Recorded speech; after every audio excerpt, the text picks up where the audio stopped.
Hey guys, Underground Geek here. So I got another comic book to talk about. This time I'm going to be doing a little bit of a roast. I've done a lot of good books here lately, but every now and then it's good to just, roast the heck out of a terrible, terrible book. So, of course, I went to X-Men Red, and I was not disappointed. So here's the thing about this book that really gets on my nerves. This cover is awesome. Okay? Nightcrawler looks almost menacing at the same time, looks really, really cool. He has a cool outfit. He's in a cool stance. The artwork is good. The detail in the face is really cool. The tail is an awesome placement. And that's pretty much where this book stops at being cool. Okay, first of all, on the cover, they put this stupid little circle off to the side here. It says, "Where is Wolverine?" What kind of gay mess is that right there?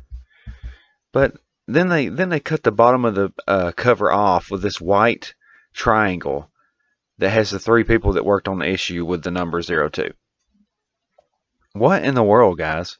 This guy worked hard on this cover, and you just like chopped it up in little pieces. So anyway, we get right into the issue, and right off the bat, we get some random chick with a sack on her head. Okay. Now, I know what you're supposed to want to know what's going on. When I saw that, I was bored as heck. So she says, "Why can't I feel anything? Why can't I?" And then he takes the burlap sack off of her head very anti-dramatically and says, "Welcome to your new home, Trinary." And he's like, "I gave you a bed, I gave you all this stuff, blah, blah, blah." She says, "Why aren't I in prison if you know what I did?" He said, "It's because we know what you did. You're too powerful to let rot. We're going to find a way to use you, but you will be punished. You made a lot of powerful men look small. There's no way you could have traced this back to me." You're right. We couldn't, fortunately. Here's the deal. This is written very pretentiously so far in just this first page. It gets worse, guys. So as we move on, he flips on the TV. Of course, her dad is the one that gave her up because all men are evil. And then he cuts on the TV and he sees Jean Grey killing somebody. And he's like, "I'm glad that when I turned it on to this, that it was on that channel and on that station, because it'd have been really dumb if I hadn't have put it on there, if it had like a car commercial." And I was like, "Oh my God, dude, shut up." And then she said, "I want you to know I've made arrangements. I will get out of here. And when I get out of here, the first thing I'm going to do is email your internet search history to your mother." Wah wah. So then we get to the title page here. The writing is done by Tom Taylor. He should be fired. I mean, you're not supposed to say that people should be fired. He sucks. Okay. The artist is Mahmoud Asrar. And here's the thing about this artist. They are almost good. Almost. So as we get into the story, the first page we start out here, and we have this weird mob with pointy ears, and this goofy looking dude that kind of looks like DMI. And he says, "While arguing for tolerance and the recognition of a mutant nation, Jean Grey was constantly challenged by the UK ambassador. The attack has sparked a wave of anti-mutant protests across the world." And they're hitting this random mutant. And then we get the newscasters here, and she says, "I don't buy it, Mason. We're not getting the whole story here. What was said between Jean Grey and Ambassador Marbury after that speech? Why would Jean Grey murder someone so publicly?" "Because mutants don't believe the law applies to them. They think they're above us." I think there's more to this. I think you just want there to be. And of course, then he flips out, and then we cut to Wakanda, and they're hanging out in Wakanda.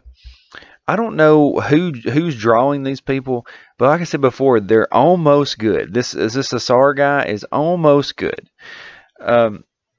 He does these little mistakes here and there.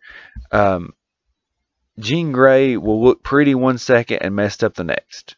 So I don't, it's like he was rushed almost. His distancing with the art looks bad, and the body shapes will look good one second and bad the next. But anyway, so they're hiding out in Wakanda, and of course, Honey Badger is got to say something pretentious because they're like they can't write children correctly. All of them sound like snarky adults. Um, they are looking for Honey Badger. She's having a great time. She jumps off the waterfall and says, "Political exile is awesome." And then as she gets out, she notices that she has splashed this mutant that's sitting there, and he's meditating and ignoring her. And he said, She said, "What's his deal?" He says, "I'm pretty sure he's just ignoring you." But then look at this art here. Jean Grey looks short and squatty and has no form, and X-23 looks almost identical. I mean, they're just goofy looking. And then, like, I can't tell how old they are because they draw them like miniature adults, if that makes sense. It's like they're trying to put mature features on an adolescent, and it doesn't look right. I don't know. It's just really weird looking. And she says that mutant's probably the strongest there is, but every time he uses his power, he gets hurt, blah, blah, we don't care. And so then we cut to, she's got to go to the command center, and there's a message that came through. It says, there's a link, it's password protected, but we think it's asking for, and she said, "My bank password? How would it know my," and then, you know, they had to be snarky right off the bat and show that this person is intelligent because they got their bank information. It says, "Jean Grey, if you're seeing this, I guess they got me. My name is Trinary. I'm a mutant, a technopath. I'll start with, last week there was a cyber attack in India. India has one of the highest gender pay gaps in the world.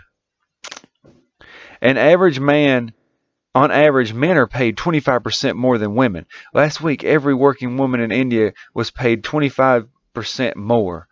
I topped up their accounts from the accounts of the 25 highest earning CEOs in the country." And then, of course, Honey Badger says, "And just like that, I have a new hero." No kid talks like this, okay? A kid does not talk like that. So, first of all, the wage gap is a myth. The wage gap is, the way they're saying it is a myth. The only reason there's a wage gap is because in America, women take more time off than men. Okay, they have children, they take care of children, they take off to go to the doctor. It's just, they have different life goals. Okay, and that's why they're paid less, because they're there less. And in India, there actually is a little bit of a pay gap, I believe, because they're such a backwards country that you have some of that. But of course, they're going to use India in this example, because if they try to use America, we've already like shot that in the face so much that they can't use it anymore. So she's pleading to Jean Grey to go save her, and she says, "So you're going?" She says, "Of course I'm going. She's a woman, and we all have to be best friends." So then they leave to go to India. They see the guy. They're all wearing robes over their faces just because it's 1950 and that's how you hide in India.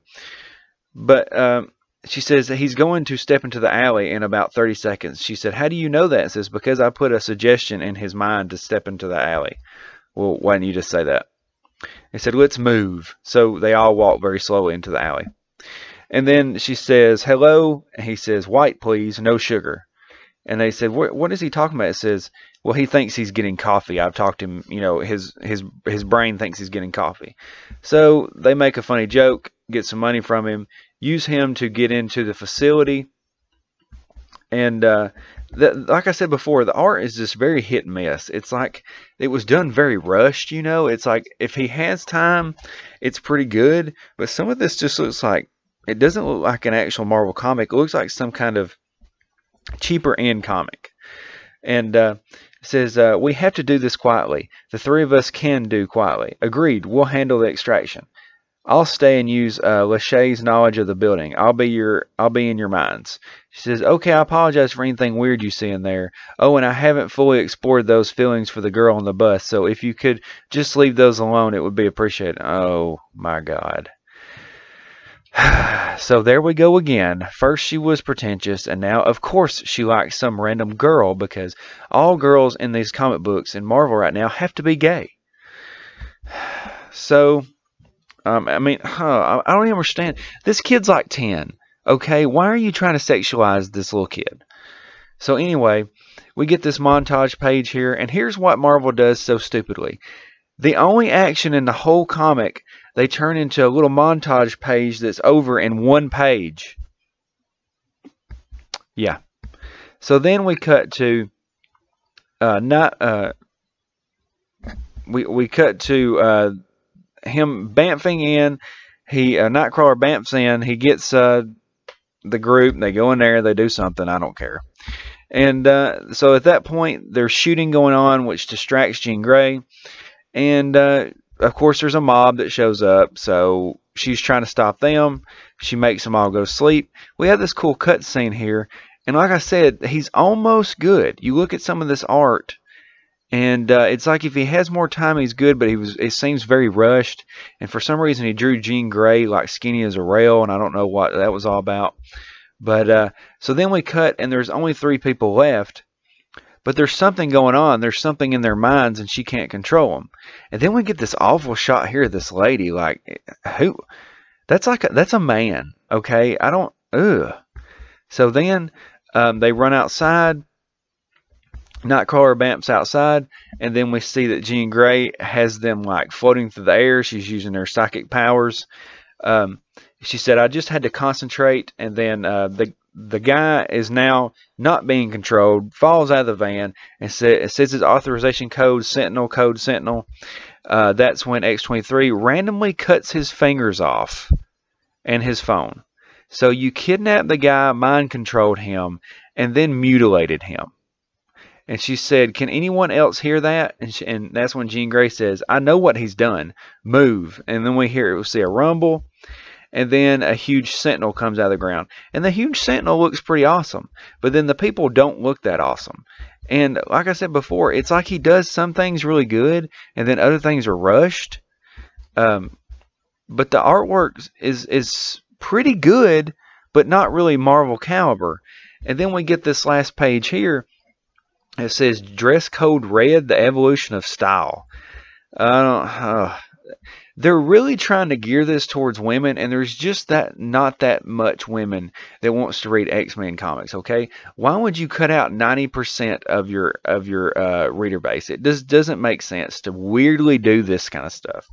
But if we look at the characters here and the way they drew them, like I said before, they're almost good. But look at Namor there. Something's wrong with Namor's body.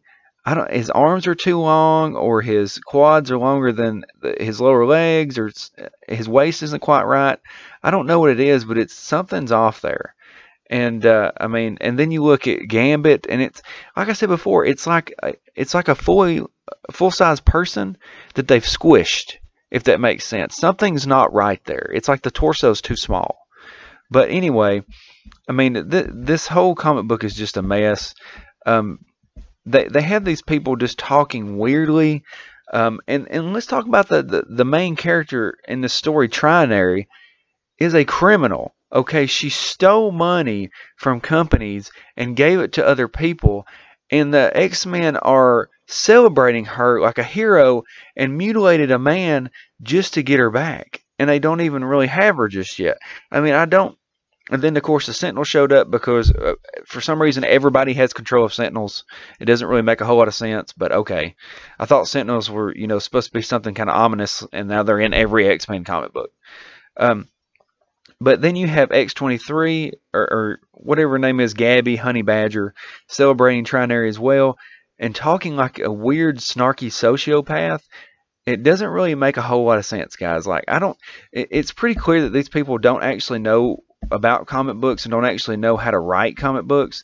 They write them like these weird beta sitcoms nowadays. Everything seems like Big Bang Theory.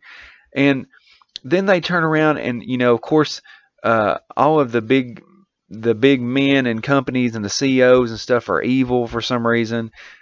They worked hard to get there, okay? And then she goes and steals it and gives it back. You stole it from the people that were paying those people. Like, now they're going to have to make up that income that you took. Now you've just made it completely worse for these people. You give them money that they didn't deserve. But that's all I got to say. tell me what you think about this comic book. Tell me what you think about the art. If you had as big of a problem as I did, let me know. Hit the like button, hit the subscribe button. I got some more videos coming. I hope you like this. But oh man, this is a dumpster fire so far. I really hope Marvel can get things together with Donny Cates and some of these other people and write some good books and get this mess out of here, because we waited so long for this comic and it has been a complete drop of the ball. See you guys later. Underground Geek out.